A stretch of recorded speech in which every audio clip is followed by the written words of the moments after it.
com todo o gosto que estou aqui para falar um bocadinho do foam roller, mas antes de começar a falar eu gostaria de fazer uma espécie de ponto prévio, declaração de interesses e dizer que não queria de todo que ficassem com a ideia de que eu vejo o foam roller como uma espécie de técnica milagrosa que agora vai revolucionar tudo o que está relacionado com a recuperação ou com a prevenção de lesões. Okay? É apenas um complemento ao resto do trabalho que nós fazemos.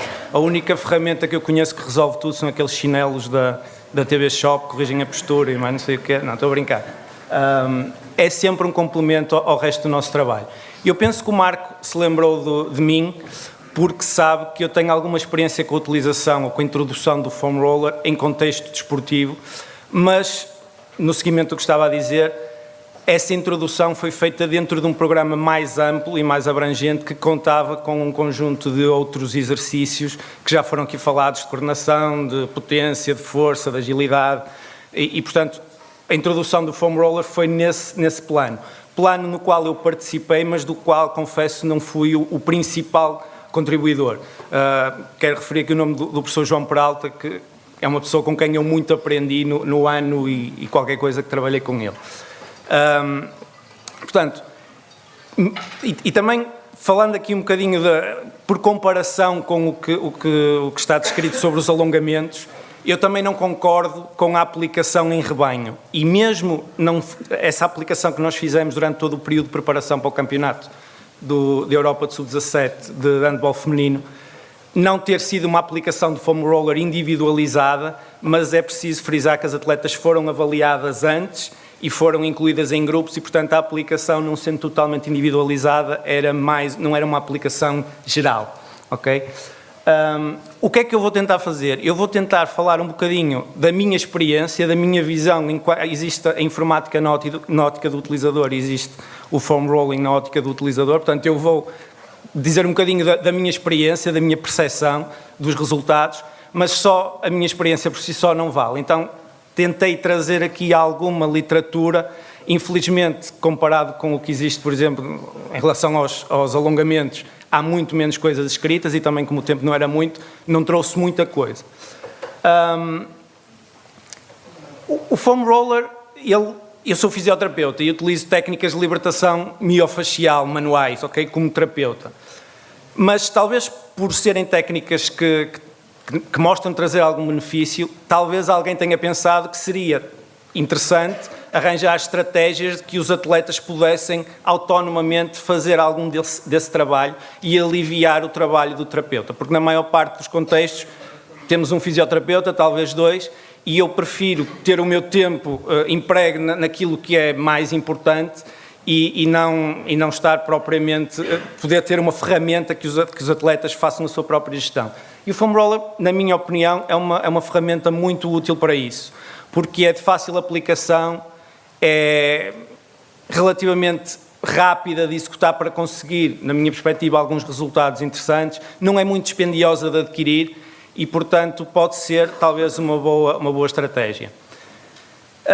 Existem talvez duas visões sobre a utilização do foam roller. Portanto, a visão que vê como uma ferramenta que possa contribuir para a preparação para o exercício, um bocadinho à semelhança do que se falou ali há bocado dos alongamentos, e depois a outra perspectiva que diz que pode ser uma ferramenta útil na recuperação pós-exercício.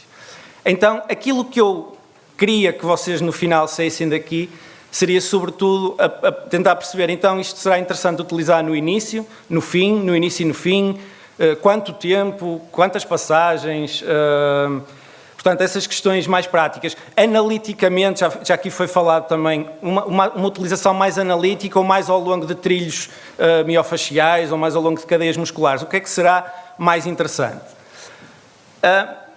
O rolo é uma das ferramentas, de um conjunto de ferramentas que se enquadra nestas técnicas de autolibertação miofacial. Muitos de vocês, se calhar, também conhecem a utilização de bolas ou de outros instrumentos de pressão que os atletas ou os pacientes podem usar efetivamente na gestão de alguns problemas. Na minha perspectiva, portanto, aquilo que eu retiro da utilização durante deste período, embora exista a ideia de que a utilização do foam roller pré-exercício pode contribuir para um aumento de amplitude de movimento, pode contribuir para um aumento de força, para um aumento de potência, etc. Eu, de um ponto de vista prático, eu nunca consegui quantificar isso, ok? De facto, o protocolo que nós tínhamos era, as sessões eram feitas antes e depois dos treinos e dos jogos, mas estas questões não são fáceis de quantificar. Onde é que eu notei, de facto, uma diferença significativa? No pós, ok? Porque a equipa que eu acompanho já acompanhava antes desta introdução deste plano. E faziam o quê? Faziam o alongamento estático no final, ok? E faziam-no muito do que aquilo que já foi dito. Faziam-no por fazer um bocado. Via-se que não era uma coisa que quisessem muito levar a efeito. Aquilo que eu notei foi, sobretudo, no que diz respeito às queixas por dor muscular retardada, portanto, por DOMS, que eram muito frequentes, o número de solicitações ao fisioterapeuta baixou consideravelmente com a utilização. Se é exclusivamente da utilização do rolo, também não o posso afirmar, mas de um ponto de vista empírico, digamos assim, foi a principal diferença que eu senti. Ok, mas o que é que está de facto escrito? Ok? Não trouxe muitos artigos, mas este primeiro artigo que trouxe não traz aqui grandes conclusões, porque o que foi procurado avaliar foi o efeito do foam rolling nos ângulos, portanto, da amplitude articular da anca e do joelho após a aplicação. E o que foi encontrado foi uma melhoria na extensão da anca, mas nada de significativo na flexão do joelho. Por inferência, depois eles também tentavam procurar saber se havia uma alteração do comprimento do reto femoral. E também a esse nível não foram registadas quaisquer alterações. Portanto, entre aspas, é uma no cravo e outra na ferradura. Não parece sair aqui nada de muito significativo. Mas os próprios autores, na discussão dos resultados, referem algumas possíveis hipóteses para estes resultados. E eles mostram-se, desde logo, surpreendidos porque, em comparação com outros estudos que eles consultaram, em que se registou um aumento da flexão do joelho, havia alguns em que esse aumento era verificável, mas a dosagem do número de passagens, ou neste caso o número de séries que era utilizado, era maior. Então eles dizem que esse poderá ser um fator, a sua dose, a dose utilizada neste estudo, ser insuficiente. Mas ao mesmo tempo referem a outros artigos com doses semelhantes às que eles usaram, em que também se verificou o aumento da flexão do joelho. Portanto, mais uma vez, ficamos aqui um bocado sem saber o que é que aconteceu. Outras hipóteses que eles dão têm a ver com o protocolo de aquecimento que eles utilizaram, que era um protocolo manifestamente mais intenso do que os dos outros artigos que eu referi. Então, eles lançam a hipótese de poderem ter esgotado o potencial de estiramento no próprio aquecimento. É uma hipótese. Outras duas sugestões que eles dão para estes resultados são o facto de eles não terem tipificado o ritmo de rolamento, digamos assim. Portanto, eles faziam, o protocolo eram 2 séries de 1 minuto de foam roller, intervalados com 30 segundos, mas não havia um ritmo. Portanto, podemos supor que houvesse participantes a fazer num ritmo muito lento, nem a pressão, também a própria pressão não estava quantificada. Portanto, se calhar poderia haver participantes a fazer mais pressão, outros menos pressão, uns mais rápido, outros menos rápido, e eles falam disso como uma possível justificação para não encontrar resultados na flexão do joelho e no aumento do comprimento do reto femoral. Inclusivamente, no comprimento do reto femoral, há participantes que registram um aumento, o que eles chamam os responders, há os non-responders, portanto, que não têm qualquer tipo de alteração, e há outros que até, inclusivamente, registram um encurtamento do reto femoral. Portanto, é um artigo assim um bocado nebuloso, não nos deixa grandes certezas, digamos assim. Mas este artigo, que procura não tanto perceber se do ponto de vista prévio, antes do exercício, o foam roller é benéfico, mas mais do ponto de vista pós-exercício, tem resultados que eu considero serem um bocadinho mais interessantes. Então, em que é que consistia o artigo? Consistia na aplicação de um protocolo de fadiga, ok? E depois a aplicação de foam rolling às 24 horas, às 48 horas e às 72 horas. E eles queriam estudar a DOMS. A DOMS, como já foi falado de manhã, é uma lesão muscular tipo 1A, tipo 1B, certo? E queriam perceber Se nós sabemos que a DOMS, se nós esperamos entre 5 a 7 dias, ela desaparece. Mas se estivermos a falar de atletas de alta competição, eles não podem propriamente estar 5 a 7 dias parados à espera que isto se resolva por si só. E sabemos também que a DOMS, existe literatura que nos refere que ela potencia um conjunto de alterações estruturais e funcionais, nomeadamente ao nível de danos musculares, faciais, alterações de amplitude de movimento, alterações do rácio agonista-antagonista, alterações do padrão de recrutamento, diminuição da própria receptividade, são tudo medidas, digamos assim, que são decorrentes deste tipo de patologia. E, portanto, o que eles foram tentar estudar foi se a aplicação do rolo miofascial melhorava a cada um destes tempos, portanto, às 24, 48 e 72 horas, o desempenho funcional num conjunto de atividades. Na velocidade, na potência, na força dinâmica e também na mudança de direção, que não está ali, eu vou explicar porquê. E também na percepção de dor. Então, o que eles concluíram foi que, para a dor, por exemplo, às 72 horas, o efeito era significativo. Não tanto às 24, como podem ver ali, nem às 48, mas às 72 que tinham um efeito significativo. Na velocidade também, na potência também e na força dinâmica um efeito moderado às 48 horas. Onde eles não registaram grande alteração foi na mudança de direção, utilizando o T-teste, e eles justificam isso, ou pelo menos põem a possibilidade do tipo de movimento que é completamente diferente, portanto requer um tipo de controlo e recrutamento muscular diferente de uma ação de velocidade ou de uma ação de potência. E, portanto, que a aplicação do foam roller poderia ser eficaz em atividades de velocidade e de força, mas não tanto em atividades mais de destreza, digamos assim, ou de controle muscular.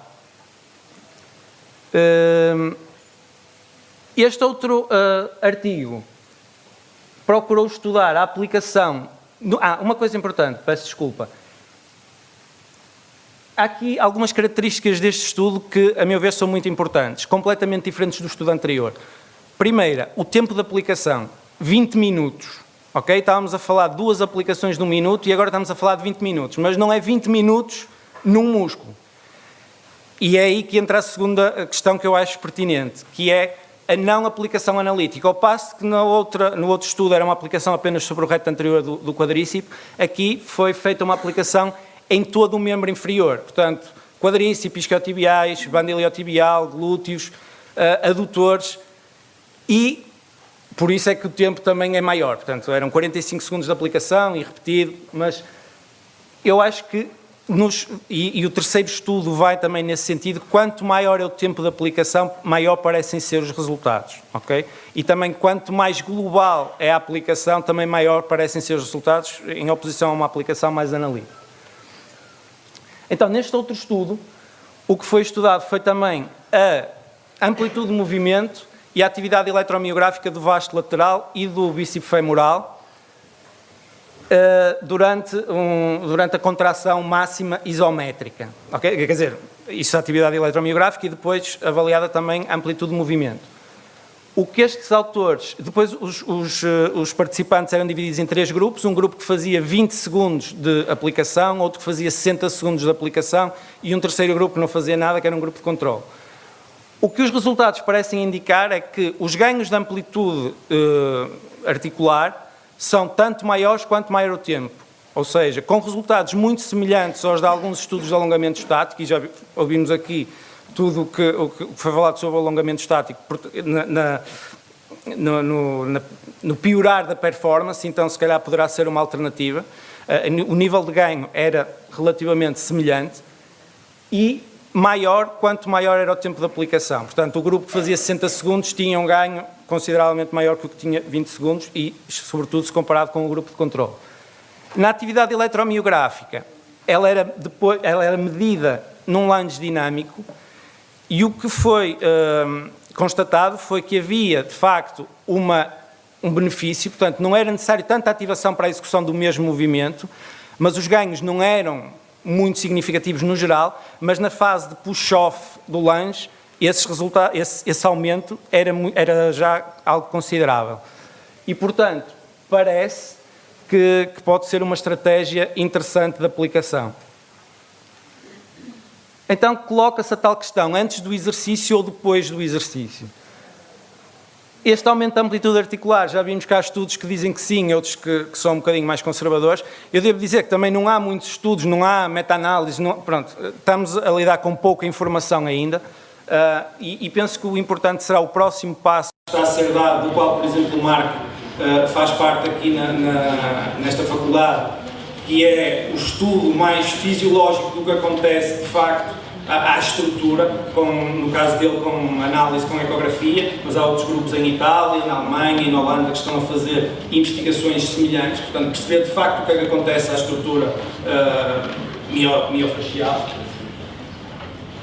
Parece haver então uma preparação do complexo miofascial, um aumento da viscoelasticidade, da tensorialidade para o exercício físico, mas é relativo. E depois, por inerência da própria passagem, uma ativação neural e vasomotora por ação do complexo neuromotor e vascular periférico. Aqui a questão da consciencialização da postura eu acho um bocadinho pouco relevante, na medida em que está bem que é um exercício que requer alguma consciência corporal para a execução, mas também não, acho que devemos querer atribuir ali grandes méritos a uma coisa que provavelmente não os tem.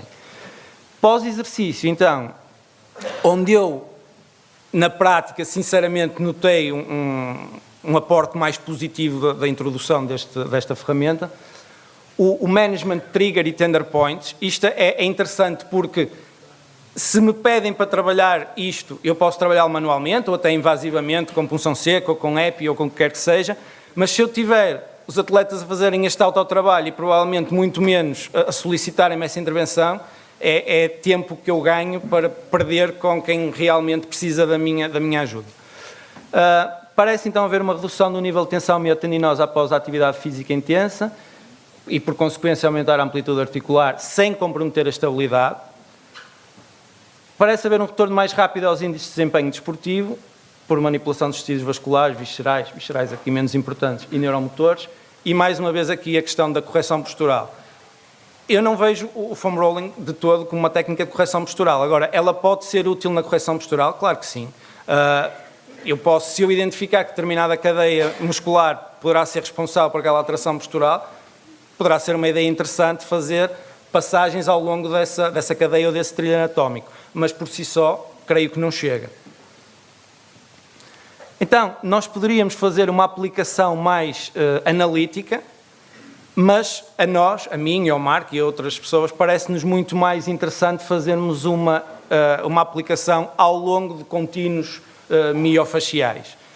E um bocadinho para entrar também naquilo que foi a discussão há bocado a propósito da força, eu tive a felicidade de ouvir o professor Suchard a falar, o criador do RPG, e ele diz uma coisa que eu nunca me esqueci e que acho interessante. Ele é o criador da reeducação postural global. E uma das coisas que ele diz é para nós não confundirmos globalidade com totalidade. E, portanto, não é global eu ir alongar ou fazer foam rolling em todos os músculos de uma cadeia analiticamente um a um. O que é global e o que será provavelmente funcional será fazer a cadeia toda e muitas vezes, inclusivamente, colocando movimento e fazendo aquilo que nós, em termos manuais, já fazemos no trabalho miofascial, que são as compressões com estiramento, as compressões com contração, esse tipo de introdução do próprio trabalho muscular com o trabalho manual. Aqui não é manual, mas é instrumental. Tem aqui alguns exemplos de aplicação. Os vídeos são um bocado longos e eu vou passar um bocadinho à frente, mas, como podem ver, não tem nada de extraordinário. Portanto, é a aplicação de pressão. O atleta pode graduar, entre aspas, essa pressão também em função da dor que sente e do desconforto que sente, porque algumas destas aplicações são um bocadinho dolorosas. E mais do que se calhar estar a fazer os isquiotibiais e agora estar a fazer o tríceps oral, será mais interessante fazer toda a linha, no caso do Tom Myers, que foi que nós usamos ali, toda a linha superficial posterior, mas poderíamos usar outros conceitos, como cadeias musculares ou o próprio RPG. Aqui um exemplo de aplicação no quadríceps ou na linha superficial anterior. E, portanto, isto não tem nada de espetacular ou de difícil, digamos, de difícil execução. Qualquer dia estão aí a vender cursos de foam rolling, mas não é nada que seja muito complexo. Aqui a aplicação sobre a banda iliotibial e depois poderíamos aplicar nos peroneais e, portanto, toda a linha lateral, por exemplo, nos glúteos.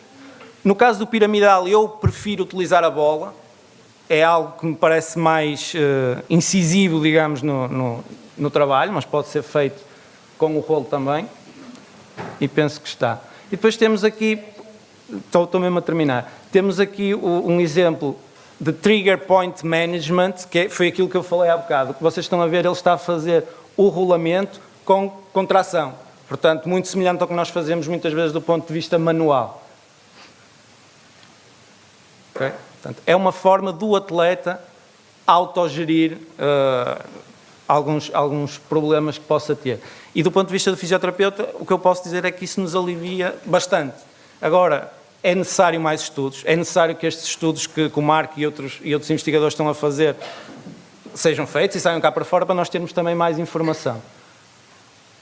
Só para falar um bocadinho do alongamento, eu também sempre tive um bocado essa impressão do alongamento estático, mas a verdade é que, chegando ali a um contexto em que aquilo era prática corrente, nós também temos que gerir aquilo com algum cuidado, porque se eu chegar lá e disser a partir de hoje ninguém faz alongamento e depois se houver uma lesão muscular vão dizer a gente nem alonga e tal, a culpa é do fisioterapeuta. E não é só do fisioterapeuta, porque eu tenho um médico, tenho que discutir isso com o próprio médico, com o preparador físico. Aqui um exemplo um bocadinho mais funcional, a linha espiral. E depois a última parte do vídeo, nem sequer considero isto foam rolling, que é mais um estiramento com recurso ao rolo. Não é isto, é o que vai ser. Os vídeos são um bocadinho lentos, peço desculpa. E depois só falta mesmo um slide para concluir e termino.